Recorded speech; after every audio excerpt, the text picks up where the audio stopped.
बिस्मिल्लाहिर्रहमानिर्रहीम, अस्सलाम वालेकुम नाज़रीन। दुनिया न्यूज़ पर आप देख रहे हैं प्रोग्राम नुक्ता नज़र। मैं हूं आपका मेज़बान मोहम्मद अजमल जामी। स्टूडियोज़ में तशरीफ़ रखते हैं जनाब मुजीबुर रहमान शामी साहब। आज की खबर भी कौमी असम्बली के हवाले से ही है, जहां से एक से ज़ायद खबरें हैं। पहली खबर तो ये है कि तारीख़ में पहली बार ऐसा हो रहा है कि अपोजिशन लीडर की बजट के ऊपर तकरीर मुसलसल चौथे रोज़ में दाखिल हो चुकी है। वजह उसकी ये है कि आज तीसरे रोज़ भी कौमी असम्बली में हंगामा आराई होती रही, गालम गलोच, हाथापाई। कल तो हमने देखे बजट किताबचे एक दूसरे पर फेंके गए, आज हैंड सैनिटाइजर्स की बॉटल्स एक दूसरे पर फेंकेंगे, जिससे आज हुकूमती बेंच के एक रुकन जख्मी हुए हैं। दूसरी अहम खबर असम्बली से ही है, जहां पर शेख रुहेल असगर साहब पाकिस्तान मुस्लिम लीग नून के रहनुमा, उन्होंने ये कहा है कि गाली पंजाब का कल्चर है। क्या वाकई ऐसा है? और तीसरी अहम खबर यह है कि अपोजिशन का स्पीकर कौमी असम्बली के खिलाफ तहरीक अदम एतमाद लाने का फैसला। चौथा नुकता आज का यह है कि स्पीकर हाउस इन ऑर्डर रखने में कामयाब क्यों नहीं हो पा रहे, आइन उन्हें क्या इख्तियार देता है और वो क्यों हाउस को इन ऑर्डर नहीं कर पा रहे। शामी साहब, कल भी इसी को पूरा प्रोग्राम किया, आज भी, तो ये मुसलसल तीसरे रोज भी स्पीकर को इजलास को अर्जन करना पड़ा है, मुलतवी करना पड़ा है, सस्पेंड वो कह रहे थे। सस्पेंड तो अरकान को करना चाहिए, हाँ, जो किया भी है, इजलास को करना चाहिए। ये आज तो मेरा ख्याल स्पीकर साहब जो हैं वो उनके असाब भी मुतासर हो गए हैं। आज वज़ीर-ए-आज़म से भी हालांकि मिले हैं। वो हमारे शायर है ना, उनका एक शेर है उनका कि किसी के आते ही होश ऐसे उड़े साकी के, शराब सीख पे डाली कबाब शीशे में। हालांकि आज वज़ीर-ए-आज़म से मिले थे। वो इजलास को सस्पेंड कर रहे हैं और मेरा ख्याल जो अरकान को एडजर्न कर रहे हैं। जी, तो हुआ यह है कि आज उन्होंने 7 अरकान असम्बली में दाखिले पर पाबंदी आयद की है। PTI से अली नवाज आवान हैं, अब्दुल मजीद खान है और फ़हीम खान है। नून लीग से शेख रुहेल असगर हैं, अली गोहर हैं, हामिद हमीद और पीपल्स पार्टी के आगा रफ़ीउल्लाह शामिल हैं। और मजीद कार्रवाई के लिए कमेटी भी बनाई है। दूसरी ताहुक्म सानी यानी वो मुअत्तल रहेगी उनकी रुकनियत, हाउस में दाखिल नहीं हो सकेंगे। बिल्कुल, लेकिन अपोजिशन ने मुस्तरद कर दिया है उनका ये फरमान। ऐसा अब देखिए कि आज जब कुछ देर के लिए शहबाज शरीफ साहब आए, तकरीर कर रहे थे, तो हुकूमती बेंचों से अताउल्लाह साहब जो है मैंने कराची से, वो क्या कह रहे थे?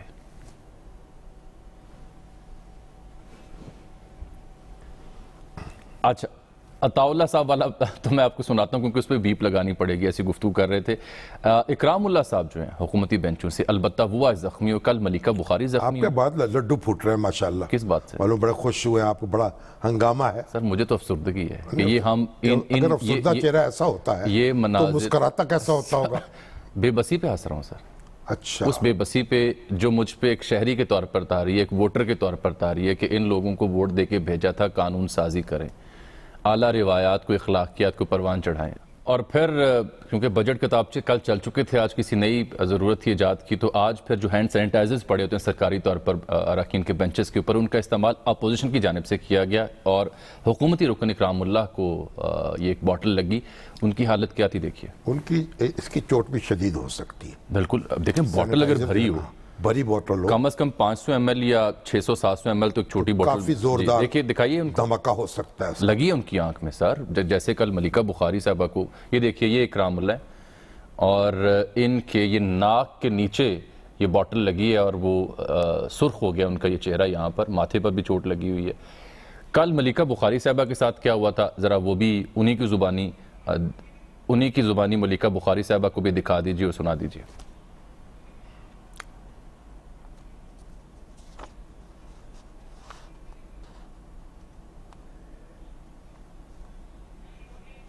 चले, मलिका बुखारी साहबा को हम ले भी लेंगे टेलीफोन लाइन पर, उनसे बात भी कर लेंगे। जी शामी साहब, ये है ऐसा सूरत हाल, आज का एजेंडा मैंने आपके सामने रख दिया। देखिए, स्पीकर ने पहली बात तो ये है कि बहुत दुरुस्त फैसला किया। क्या? कि 7 अरकान जो हैं उनके दाखिले पर पाबंदी लगाई। मुझे अफसोस ये हो रहा है कि आज मैंने हुकूमत के जो जिम्मेदार हैं उनकी प्रेस कॉन्फ्रेंस भी देखी हैं, प्रेस टॉक भी सुनी है, और अपोजिशन के भी। होना तो ये चाहिए था कि दोनों जमातें जो हैं अपने अपने अरकान की खबर ले रही होती, अपने अपने गरीबान को टटोल रही होती और देखती कि वो उनके अरकान ने क्या ज्यादती की है, उसका क्या अजाला होना चाहिए। लेकिन दोनों जो हैं एक दूसरे पर बरस रही थी और जस्टिफाई कर रहे थे, अपने अपने अमल को रद्द-ए-अमल करार देते हुए जस्टिफाई कर रहे थे। देखिए, आप रद्दे अमल में भी, मेरी वालदा का मामूल था, अगर अव्वल तो लड़ाई हम करते नहीं थे, अगर गली में किसी से लड़ाई हो जाती और वालदा को इतना मिलती कि हमने किसी से झगड़ा हो गया ना, तो जब घर पहुंचते तो पहले पूछती नहीं थी कि झगड़ा हुआ है और किस बात पे हुआ है? नहीं पूछा। उन्होंने फौरन हमारी धुनाई शुरू कर दी। अच्छा, डांट सजा दी नहीं, बाकायदा एक चपत थप्पड़ रसीद होते और फिर और किसी भाई इनसे पूछ तो लें। उन्होंने कहा नहीं, ये पूछने की जरूरत नहीं है, अगर ये ना चाहते हाँ तो लड़ाई रोकी जा सकती, तो झगड़ा नहीं बढ़ सकता था। लेकिन ऐसी चाह इन्होंने रद्दे अमल में कुछ किया है या अमल में कुछ किया है, दोनों गलत, कुछ किया तो है ना। हाँ, अब इन दोनों को कह रहे हैं कि हमारा रद्दे अमल था, वो किस बात का रद्दे अमल था? और रद्दे अमल में आप कैसे गलाजत बकेंगे, कैसे आपकी जुबान जो है, हम तो उन अल्फाज से आशना नहीं है, नहीं रिपीट नहीं कर सकते, लेकिन ये अल्फाज अब गली मोहल्ले टीवी के जरिए सोशल मीडिया के जरिए हर उस शख्स तक जा पहुंचे हैं जिसने इन अल्फाज को कभी सुना भी ना हो। देखिए शेख रोहेल साहब से जब आज एक ऐसे तो बहुत कम अल्फाज लोग होंगे जिन्होंने अल्फाज ना सुने हो, नहीं मैं लेकिन इससे कतई नजर बात यह है कि ये दोनों जमातों को पंजाबी मुहावरा कहते हैं ना, अपनी मंजी थल्ले डांग फेरनी चाहिए। ऐसा लग नहीं रहा, अपना एहतसाब करें, ऐसा नहीं लग रहा। इनके लीडर, मैं तो तवक्को कर रहा था कि आज वजीर आजम इमरान खान पेशकदमी करेंगे इस मामले में, अपोजिशन लीडर जो है वो भी पेशकदमी करेंगे, ये ख्वाब ही है हमारा, लेकिन कोई तवक्को पूरी नहीं हुई, टस से मस नहीं हुए। और वजीर आजम को की तो दोहरी जिम्मेदारी है, एक वो वजीर आजम है, दूसरे अक्सरियती पार्टी के लीडर हैं, और हुकूमत की जिम्मेदारी ज्यादा है एक माहौल को बेहतर करना, मुआशरे में भी पार्लियामेंट में। जो आपने जस्टिफिकेशन की बात की उसमें देखिए कि आज शेख रोहेल लश्कर साहब जो कल से खबरों में आज जब उनसे सवाल पूछा गया तो उन्होंने क्या जवाब दिया। ये आपकी फैमिलीज ने भी, सबकी फैमिलीज ने देखा है कि गालियां देना अच्छा पंजाब का कल्चर। सर ये आपने गाली देने को पंजाब के कल्चर से जोड़ दिया कि यार होता है, गुस्से में आके बंदा कर जाता है। अब देखा ना, मैं आपको बताता हूँ, मैं फोन करता हूँ, मेरा एक क्लिप चला, लेकिन किसी ने ये तकलीफ नहीं की कि मुझे इतना गुस्सा क्यों आया। आपने कभी सोचा? वो चीज आपने नहीं चलाई, उसको आप छुपा गए।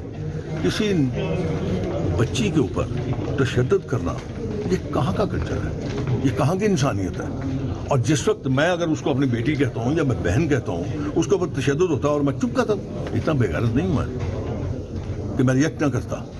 आपने मेरी नहीं सर, ये बुल्ले शाह, सुल्तान बाऊ शाह हुसैन और बाबा फरीद की सरजमीन पर गाली कल्चर नहीं हो सकता। ये बात तो दुरुस्त है कि पंजाबी जुबान जो है उसमें गालियों के लिहाज से काफी रिच है, उसमें गाली आप बहुत टिका के दे सकते, लेकिन ये कहना कि ये हमारा कल्चर है, कल्चर तो नहीं है। ये जो रोहेल साहब हैं, अब इनकी उम्र गुजर गई, बुजुर्ग बन चुके, अब ये नौजवान खिलाड़ी नहीं रहे, खिलंडरे बच्चे नहीं रहे। अब ये जो कल्चर है, हमारा कल्चर तो ये नहीं है। हमारे घर में तो हमारे वालिद साहब तू करके नहीं बुलाते थे, तो हमने तो कभी ये अपने घरों में इस तरह के अल्फाज सुने नहीं है।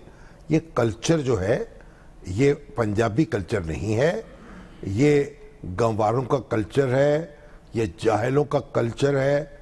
और वो जाहिल उर्दू बोले, अंग्रेजी बोले, कोई भी जुबान बोल ले, किसी भी खत्ते से पंजाबी बोले, वो अपनी जहालत जो है ये उसका इजहार करते हैं। मखसूस खत्ते या जुबान को क्यों कहा जा रहा है कि इसलिए ये नहीं है। जो उजरे गुना बदतर अज गुना, उनको चाहिए था वो कहते यार मैं मुश्तिल हो गया था, मैं माजरत खा हूं, बात खत्म करते। इसके बरक्स कल जब अली नवाज अवान हमसे मुखातिब थे तो देखिए उन्होंने क्या कहा था। ये भी उनको उनमें कुछ शर्मिंदगी थी का एहसास था, इस लिहाज से मैं जरूर उनकी तारीफ करूंगा, अगरचे के बड़ी मुंह भर भर के गाली उन्होंने दी है, लेकिन और मुझे बड़ा अफसोस हुआ है।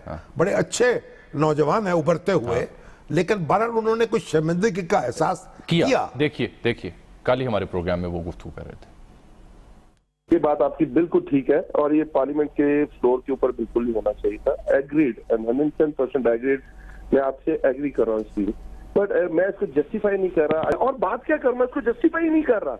और मैं ये कह रहा हूँ, दूसरा मैं क्या कह रहा हूँ सर, देखिए मेरे घर के अंदर जब ये प्ले होगी तो क्या मैं जस्टिफाई कर सकूंगा? वेरी ट्रू, बहुत उम्दा। ठीक है, तो मैं नहीं कर सकता ना। देखिए अल्फाज से ज्यादा इंसान के जस्टिस मैटर कर, और ये चीजें नहीं होनी चाहिए। मैं इस चीज के ऊपर, बट सर दूसरी तरफ रवैयों को देखें। हम शाम साहब अब कोशिश करते हैं शेख रुहैल अस्कर साहब और मलिका बुखारी साहबा इन दोनों से रब्ता करें और बात कर सकें, लेकिन उससे पहले यासिर मलिक साहब कौमी असम्बली के इजलास कवर करें पिछले 3 रोज से। यासिर साहब, आज इजलास शुरू हुआ, किस इत्तेफाक की रायत की बुनियाद पर इजलास शुरू हुआ और फिर क्यों मुलतवी हुआ? स्पीकर और अपोजिशन के दरमियान क्या तय पाया और अपोजिशन ने खुद स्पीकर के खिलाफ जो लाया अमल इख्तियार किया, उसकी तफसील क्या है?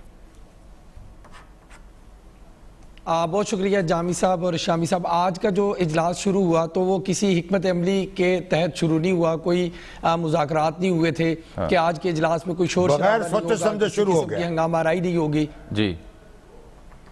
आज जैसी इजलास शुरू हुआ तो उस इजलास में स्पीकर कौमी असम्बली असद कैसर ने फौरन आते ही एक बात की कि दोनों जानिब से, एक तो 14 और 15 तारीख का जो वाक़या है, मुझे उस पर बड़ी मायूसी हुई। इस तरह के हालात नहीं पैदा होने चाहिए थे कौमी असम्बली के अंदर।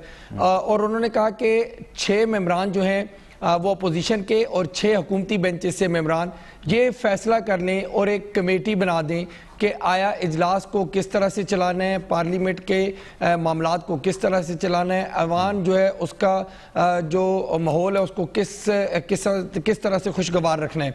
तो ये बात करके उन्होंने कहा कि मैं उस वक्त तक इस इजलास को दोबारा शुरू नहीं करूँगा जब तक ये कमेटी नहीं बनाई जाती। उसके बाद एक कमेटी बन गई, चीफ व्हिप आमिर डोगर, अली मोहम्मद खान और खालिद मक्सी, इकबाल मोहम्मद अली, इनकी 4 रुकनी एक कमेटी जो है वो अपोजिशन के पास गई। इन्होंने अपोजिशन को जाके कहा कि आप अपने नाम दे दें, लेकिन अपोजिशन ने कहा कि हम अपने नाम बिल्कुल नहीं देंगे, हम पहले इसके ऊपर मशावरत करेंगे। और 1 पॉइंट एजेंडा है अपोजिशन का कि अगर इजलास चलाना है तो शहबाज शरीफ की जो अपोजिशन लीडर हैं उनकी बात सुनना पड़ेगी। दूसरी जानिब अपोजिशन ने यह फैसला कर लिया था कि किसी सूरत भी अब वो किसी भी हुकूमती कमेटी या स्पीकर के साथ या किसी के साथ मुज़ाकरात नहीं करेंगे, इसलिए कि वो उन्होंने बाकायदा तौर पर ये अनाउंस कर दिया है कि तहरीके अदम एतमाद स्पीकर के खिलाफ अब लाई जाएगी। इसका फैसला हो चुका है। अपोजिशन जमातों के तमाम तर जो लीडर हैं, पार्लिमानी लीडर हैं, वो एक एक नाम तजवीज़ करेंगे और फिर जो वो कमेटी बनेगी वही फैसला करेगी कि कब तहरीके अदम एतमाद जो डिप्टी स्पीकर के खिलाफ लाई जानी थी अब वो पीछे रहेगी, अब स्पीकर का मामला आगे आ गए, स्पीकर के खिलाफ तहरीके अदम एतमाद लाई जाएगी। फिर अचानक से नहीं समझ आई कि स्पीकर दोबारा क्यों आए और उन्होंने इजलास क्यों शुरू किया। जैसे ही इजलास शुरू किया तो अपोजिशन लीडर शहबाज शरीफ ने अपनी स्पीच शुरू की। इस दौरान तमाम तर जो कौमी असम्बली के सार्जन थे वो उनकी सिक्योरिटी के ऊपर मामूर थे। वो यासिर और हंगामा शुरू हो गया। शेख रुहैल अस्कर साहब आए हैं फोन पर। नहीं यासिर, बात खत्म कर लें। फिर फौरन से हंगामा इस तरह शुरू हुआ कि अपोजिशन की जानिब से आज डाइस के ऊपर बजट की कॉपियां नहीं थी लेकिन वो सैनिटाइजर जरूर रखे गए थे। तो सैनिटाइजर की जब बोतल हुकूमती बेंचेस पर फेंकी गई फिर वहां से वापस आई। इसी दौरान अकरम चीमा जो हंगामा हुकूमती बेंचों ने शुरू किया या अपोजिशन ने? देखिए अभी इसका तयन किया जा रहा है, लेकिन अपोजिशन बेंचेस की जानिब से जो बॉटल आई उसके बारे में स्पीकर का ये कहना था कि वो इस चीज़ को चेक कर रहे हैं, मॉनिटर कर रहे हैं, सीसीटीवी फुटेज मंगवा ली गई हैं। लेकिन अकरम चीमा चूंकि जख्मी हुए इस तमाम तर मामले में, उनको बॉटल लगी, फिर अताउल्लाह ने बॉटल मारी, वो हुकूमती बेंचेस में ही गिर गई। तो सैनिटाइजर की बॉटल, उसके फौरन बाद फिर इजलास जो है वो स्पीकर ने गुस्से में ये कहा कि इजलास मैं मुलतवी करता हूँ। लेकिन फिर उन्होंने कहा मैं 15 मिनट के लिए इस इजलास को मुलतवी करता हूँ और फिर वापस आके उन्होंने कहा कि कल सुबह 12 बजे तक मैं इजलास मुलतवी करता हूं और 12 बजे तक कमेटी कायम कर दें। लेकिन स्पीकर आज भी हमें बेबस दिखाई दे रहे हैं इसलिए कि कोई कमेटी यासिर बहुत शुक्रिया शेख, कोई सुनने बहुत शेख रुहैल अस्कर साहब ने ज्वाइन किया। शेख साहब बहुत शुक्रिया आपके वक्त का। सर ये बिगड़ी हुई शय किसी जुबान की या किसी खत्ते की कल्चर नहीं हो सकती। कल्चर तो वो शय जो आप फख्र से पेश कर सकें, जैसे मेहमान नवाजी है, कोई खूबसूरत पहनावा है, कोई जुबान की चाशनी है। आप कैसे कह सकते हैं गाली पंजाब का कल्चर है? मेरे ख्याल बस आप में और मैं यही फर्क है बस। फिर कि मैं सच बात कर देता हूँ। नहीं, सच बात कैसे होगी? जस्टिफाई कीजिए ना सर, मुझे समझाएं या मुझे कायल करें या मेरी बात सुन लीजिए। मैंने बहुत सारे आपके जो साथी हैं उनके मैंने वो देखे हैं प्रोग्राम जो लेके कैमरा जाते हैं बाजारों में और लोगों से उनके सवाल पूछते हैं और किस तरह वो जवाब देते हैं, वो आप किसी वक्त अगर मौका मिल जाए तो देख लीजिएगा। मेरे प्रोग्राम में ऐसा कुछ नहीं होता, हमारा प्रोग्राम स्टूडियो बेस है, शामिर साहब का तज्जिया आता है, मैं उन प्रोग्रामों का जिम्मेदार नहीं हूँ, अपनी बात का अपने प्रोग्राम का जिम्मेदार हूं। शेख साहब बात सुने, शेख साहब अगर कोई कमजोर लम्हे में कोई कमजोर बात हो जाए तो उस पर माजरत कर लेनी चाहिए, उस पर कोई इसरार का कोई फायदा नहीं है। मैं आपसे गुजारिश करूंगा बरदरान, मैंने गुजारिश कर लिया, मेरी जरा गुजारिश सुन रही हमेशा। पहली बात तो ये है कि जो लोग मुझे जानते हैं वो जानते हैं कि मैं झूठ नहीं बोलता और ना मैं ऐसी बात करता हूँ जो मेरी गलत बात हो। अगर मैं कोई गलती करूंगा तो मैं मानता हूँ कि हाँ मैंने गलती की है, और उस गलती पे अगर मैं समझता हूँ कि मैंने गलती की है, किसी की दिलआज़ारी हुई तो मैं उससे माजरत भी कर लेता हूँ, मुझे इसमें कोई हार महसूस नहीं होती। अब आप असल जो वाकया है वो है कल का आपका, जिसमें मुझे साथ में मुलव्वस कर दिया गया, हालांकि मेरा तो उसमें तल्लुक ही कोई नहीं, वास्ता ही कोई नहीं। मुझे आप कोई एक किस गाली मैंने दी हो तो आप बता दीजिए। मैं आज यही किसी को बता रहा था, चैनल पे कहता था कि पिछले 13 साल से अब तो मैंने छोड़ दिया जाना, इसलिए छोड़ दिया जाना कि अब तो हालात बहुत अजीब हो गए ना।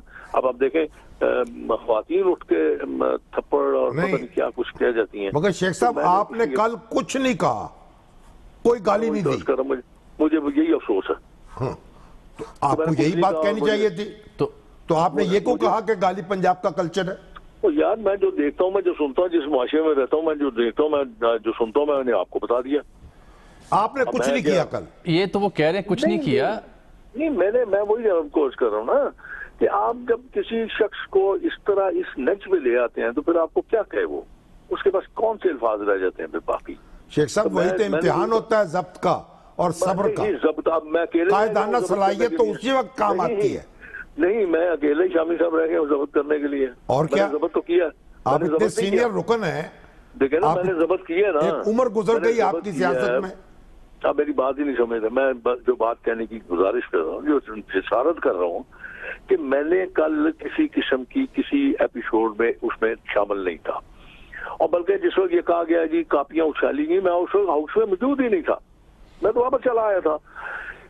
और दूसरी बात ये मैं जो आपसे गुजारिश कर रहा हूँ कि आपने कहा जी कि ये जो बर्दाश्त का भुगतान होता जा रहा है वो बिल्कुल आप दुरुस्त फरमा रहे हैं, क्योंकि इसलिए कि सबक तो मैंने देना है, और जब मैं ही गलत सबक दे रहा हूँ, जब मैं ही लोगों को गलत पट्टी बढ़ा रहा हूँ, जब मैं ही गलत रास्ते पे लगा रहा हूँ, तो फिर लोग तो वही करेंगे ना जो मैं कर रहा हूँ। तो इसलिए मैं वो आपसे गुजारिश कर रहा था। तो जो जी एक सीनियर पार्लियामेंटेरियन के तौर पर आप क्या सजेस्ट करेंगे, कैसे चीजों को रोकेंगे? देखिए मैं आपको गुजारिश करूँ, रोकना एक तो पहली बात तो ये है कि जो आपका स्पीकर है उसका काम है इस हाउस को लेके चलना, उसके रवैये से उसी बात से ये महसूस ना हो कि वो सिर्फ और सिर्फ एक जमात का स्पीकर है। पहली बात तो ये, ऑब्वियसली जब आप इस तरह की करेंगे, करिए आप जरूर रखिए सॉफ्ट कॉर्नर अपनी जमात के लिए, जरूर कीजिए उनको सपोर्ट, लेकिन कहीं यहाँ पे बहुत सेंसिटिव मामलात हों वहां भी आपको अपनी स्पीकरशिप दिखानी चाहिए। अब आप देखें ना, मैं आपको गुजारिश करता हूँ, अब बदकिस्मती क्या है हमेशा स्पीकर साहब ने, चलिए मेरी मिसाल ले लीजिए, स्पीकर साहब को पता है कि स्पीकर साहब मेरा नाम लिया तो कम से कम मुझे बुला के पूछते, मुझे बुला के दिखाते कि तुमने ये गलती की है। मैं मानता हाँ मैंने गलती की है, ना मैं आपसे माजरत खाऊं, मैंने गलती की है। ना मुझे उन्होंने पूछा, ना मुझे बुलाया, ना मुझे दिखाया, और उन्होंने फट से वो कर दिया। हालांकि ये उनका प्रोग्रेटिव नहीं था, वो स्पीकर का प्रोग्रेटिव ये है कि वो हाउस में आते हैं, रेजोल्यूशन पेश करते हैं उसके आगे, और फिर वो अपने अरकान को बाहर निकाल देते एक। और जब आप मुझे बाहर निकाल रहे हैं तो जो आपके वफाकी वुज़रा जो जिस किस्म के नारे और जिस किस्म की वो हरकतें कर रहे थे, उन लोगों को जब आप छोड़ देंगे तो लाजिम बात है आप एक ऐसी रवायात को जन्म दे रहे हैं जो रवायात नुकसानदेह है सिस्टम के लिए, इस हाउस के लिए और आने वाली नस्ल के लिए। तो मैं ये मेरी ये गुजारिश है। शेख साहब आपने कहा कि आपने कल किसी किस्म की कोई गाली किसी को नहीं दी, ना आपने किसी की किताब फेंकी। आपके हवाले से एक और वीडियो वायरल है जो कुछ अर्सा पहले पार्लियामान के बाहर थी जहां पर गाली दी जा रही है। बिल्कुल किया, और फिर आप गाली उसमें दे रहे हैं, और फिर आप आज जबकि आपने कल गाली नहीं, पहले उसका मैं अगर आपसे सवाल अगर पूरा कर लूँ इजाजत दें, एक वाकया याद दिलाते हुए मैंने कहा कि आपने एक वक्त में गाली दी जिसका आपके पास जवाब है।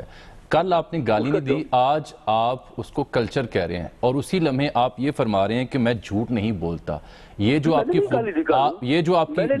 सर गुजार, ये जो आपने कहा आप झूठ नहीं बोलते, ये आपकी आला इक़दार हैं, ये आपका कल्चर है, ये आपकी वैल्यू जिसकी वजह से आप जाने जाएंगे। आप एक लम्हे में पहले सवाल तो सुन लेना, मैं सर आपसे सवाल कर रहा हूँ। एक लम्हे में एक लम्हे में आप कहते हैं मैं झूठ नहीं बोलता क्योंकि ये आपकी आला इक़दार है, दूसरे लम्हे में आप कहते हैं गाली मेरा कल्चर है। तो सर मैं किस बात को मानूं, आपके झूठ ना बोलने के वसफ को या गाली को कल्चर करार देने को? अब आप बोलिए, माइक इज ओवर टू कर लेंगे जी सर, कर लेंगे। अब मैं बिल्कुल करूंगा सर। जिस वीडियो का आप तस्करा कर रहे हैं उस वीडियो को तो आपने जिक्र कर दिया, लेकिन जिस वाकये से मैं उसमें गुस्सा आया, जिस वाकये से मैंने गालियां दी, वो वाकया आपको पता है? उस वाकया का पता है आपको? आप फरमाएं। जी फरमाइए। वाकया ये था कि मैं उस वक्त यहाँ पे था, पार्लियामेंट लॉजेस में था। बाहर पता चला कि जनाब बाहर कोई गक्कम बेल हो रहा है। जब मुझे ये पता चला मैं बाहर गया। आप मरियम औरंगजेब को देखा हुआ आपने? उन कमबख्तों ने ये भी महसूस नहीं किया ये एक लड़की है, खातून है, कमजोर है, उसको टांगे ठुड्डे मारे। आपके साबिक वजीर आजम को उन्होंने धक्के दिए, आपके सेक्रेटरी जनरल मुस्लिम लीग को जूता फेंका, आपके एक ऑनरेबल सेनेटर के आपने घूंसे मारे। अब अगर उस सारे एपिसोड में जिस बच्ची को मैं अगर फर्ज कीजिए मैं उसको अपनी बेटी मानता हूं, तो मैं मेरे सामने ये सब कुछ हो रहा है और क्या मैं चुप करके बेशर्मों की तरह मैं सब देखता रहूं, कुछ ना बोलूं? शेख साहब मैं वही कह रहा हूँ, आप तस्वीर का रुख देखते हैं। ये तो पुरानी बात हो गई, आदत नहीं है असल में बात बिल्कुल नहीं है। अल्लाह ना करे कि मुझे गाली देने की आदत हो या किसी और को गाली। बात असल में कल की हो रही है, आपने खुद चीजों को उलझा दिया। इन्होंने शुरू किया ना, इन्होंने शुरू किया। मैं कल की बात कह रहा हूँ शामी साहब कि मैंने वहां पे मैं तो उस चीज का हिस्सा ही नहीं था। ठीक, मैं तो रेस्क्यू कर रहा हूँ। आप अपनी पुरानी शोहरत की बुनियाद पर पकड़े गए। मतलब ये है कि नहीं असल हुआ ये है कि जो लोग आपस में उलझे हुए थे उनके शायद शिनाख्त नहीं थी। मेरी शक्ल की शिनाख्त थी। हालांकि कल तो मैं बड़ा मजहब बना हुआ था, मैंने और शर्ट और ट्राउजर पहना हुआ था, वो मैं अपने उस लिबास में ही नहीं था, पंजाबी लिबास में ही था। तो सब चीज रिकॉर्डेड है ना, तो स्पीकर को चाहिए कि रिकॉर्डिंग चेक करें। मैं तो कह रहा हूँ ना कि बात जो यही थी ना कि स्पीकर का ये फर्ज बनता था कि मुझे बुला के या मुझे शेख साहब आपके मौक़िफ़ का बहुत शुक्रिया। बस जाते जाते गुजारिश है। वेलकम बैक नाज़रीन। स्पीकर कौमी असम्बली क्यों बेबस दिखाई दे रहे हैं, आइन उन्हें क्या इख्तियार देता है, कैसे वो हाउस को इन ऑर्डर कर सकते हैं? जनाब कमर दिलशाह साहब साबिक सेक्रेटरी इलेक्शन कमीशन इस वक्त टेलीफोन लाइन पर मौजूद है, उनसे शाम से बात करते हैं। कमर साहब अस्सलाम वालेकुम। वालेकुम अस्सलाम। कमर साहब आप ये बताइए, आपकी माहिराना राय दरकार है कि स्पीकर को क्या किस तरह एक्ट करना चाहिए और क्या क्या कार्रवाई कर सकते हैं वो ये अरकान असम्बली के खिलाफ जो सरकश हो रहे हैं? दरअसल असूली तौर पर स्पीकर कौमी असम्बली इस सारे हंगामा राय में फरीक हैं। ठीक, उन्होंने अपने पार्लियामेंट एक्ट के मुताबिक काम नहीं किया। जब ये हंगामा राय हो रही थी तो स्पीकर को नाम लेकर उनको कौमी असम्बली के हाल से बाहर निकलने का हुक्म जारी करना चाहिए था। बेशक वो बाहर ना निकलते, लेकिन उनका नाम लेकर, मैंने ये रूल है उसके अंदर, नाम लेकर उनको बाहर निकालना चाहिए था। वो ना निकलते तो फिर वो ऑर्डर देते साल्ट आर्म को उनको बाहर निकाल दे नाम लेकर। तो अब वो नाम तो किसी का भी नहीं लिया, वो बैठे तमाशाई तौर पर बैठे रहे, तमाशबीन के तौर पर, और वो तमाम जो हंगामा रही, गालम गलोच, मारपीट होती रही, धक्का फिर होती रही, लेकिन स्पीकर साहब ने किसी का नाम नहीं लिया और साल्ट आर्म को ये नहीं कहा कि फलां को निकाल दें। इसी तरह से ये मामला उस पर ही आता है कि ये सब स्पीकर साहब जो है ये फरीक है इस सारे हंगामा राय के। अब ये तो हो गया एक साइड पर। अब कानूनी तौर पर हम देखते हैं, कानूनी तौर पर यह है कि स्पीकर को इख्तियारात है कि वो गैर मुअय्यना मुद्दत तक उनको मुअत्तल कर सकता है। ठीक, अच्छा, इसमें कोई टाइम की पाबंदी नहीं है, 2 दिन 3 दिन 6 महीने एक साथ। नंबर 3 में ये इख्तियारात भी हैं कि वो उनका कंडक्ट देखते हुए कौमी असम्बली के हंगामा राय जो की है उस कंडक्ट की रोशनी में इलेक्शन कमीशन ऑफ पाकिस्तान को रेफरेंस दे सकता है कि इन्होंने कौमी असम्बली के तकद्दुस को मजरू किया तो आप इनके खिलाफ कार्रवाई करें, तो इलेक्शन कमीशन को डिस्क्वालीफाई कर सकता है। यानी डिस्क्वालिफिकेशन हो सकती है स्पीकर कौमी असम्बली अगर रेफर भिजवा दें इलेक्शन कमीशन पाकिस्तान को लेकर। इख्तियारात बेपनाह है और उस इख्तियारात को इस्तेमाल करना चाहें तो वो कर सकते हैं, डिस्क्वालीफाई भी करवा सकते हैं और खुद उनको भी 6 महीने 1 साल 3 महीने तक भी उनको मुअत्तल कर सकते हैं। तो ये स्पीकर साहब के इख्तियारात हैं, लेकिन स्पीकर साहब तो खुद इसमें पार्टी है। स्पीकर साहब की, हालांकि वो केपी के असेंबली के स्पीकर रहे हैं, बड़े सीजन्ड पॉलिटिकल वर्कर हैं, पीटीआई के बड़े यानी बहुत पुराने अरकान में से हैं। और अरकान तो नहीं है, वो जमात इस्लामी में थे, जब जो रिपोर्ट हमने पढ़ी हुई है जमीयत तलबा में थे, वहां से फिर पीटीआई में आए। मगर अब तो एक उम्र गुजर गई पीटीआई में। तो बहरहाल अब तो उनको अब खुद तहरीकियत में इस बात का सामना करना पड़ेगा और एक खासा हंगामा होगा। कासिम सूरी साहब का मामला तो पीछे रह गया। कमर साहब बहुत शुक्रिया, आपने बताया कि क्या इख्तियार और क्या कर सकते हैं स्पीकर कौमी असेंबली हाउस इन ऑर्डर करने के लिए। अब मसला ये होगा जब तहरीक अदम एतमाद अगर आती है तो चार जो रुकन है पीटीआई के, एक पीपल्स पार्टी, 4 रुकन जो मगर तो बात की बात है ना, एक पीपल्स पार्टी के और 3 नून लीग के, वो वोट नहीं डाल सकते, वो नहीं आ सकेंगे। लेकिन असल बात तो यह है कि हंगामा होगा, कासिम सूरी साहब को प्रिजाइड करना पड़ेगा, उनके खिलाफ भी पहले हंगामा है। तो बहरहाल एक लगता है कि मामला आसानी से थमने वाला नहीं है, आगे चलेगी सीरीज। और ये तो टेस्ट मैच बन गया। ये वो किसी शायर ने कहा ना, 5 रोजा होता है टेस्ट मैच, तो चौथे दिन में चला गया। उन्होंने कहा रुकते रुकते रुकेंगे आंसू, रुकते रुकते या कहते थमते थमते थमेंगे आंसू। ये मुनासिब रोना है, ये हंसी नहीं है। ये रोना है, रोना पड़ा रहेगा। अब आखिर में एक बात मैं अर्ज करना चाहता हूँ, शहीद मिल्लत खान लियाकत अली खान के पाकिस्तान के बेटे जी, ये अशरफ लियाकत अली खान बीमार हैं। इससे पहले उनके बेटे अकबर लियाकत अली बीमार थे और अब वो अल्लाह को प्यारे हो गए।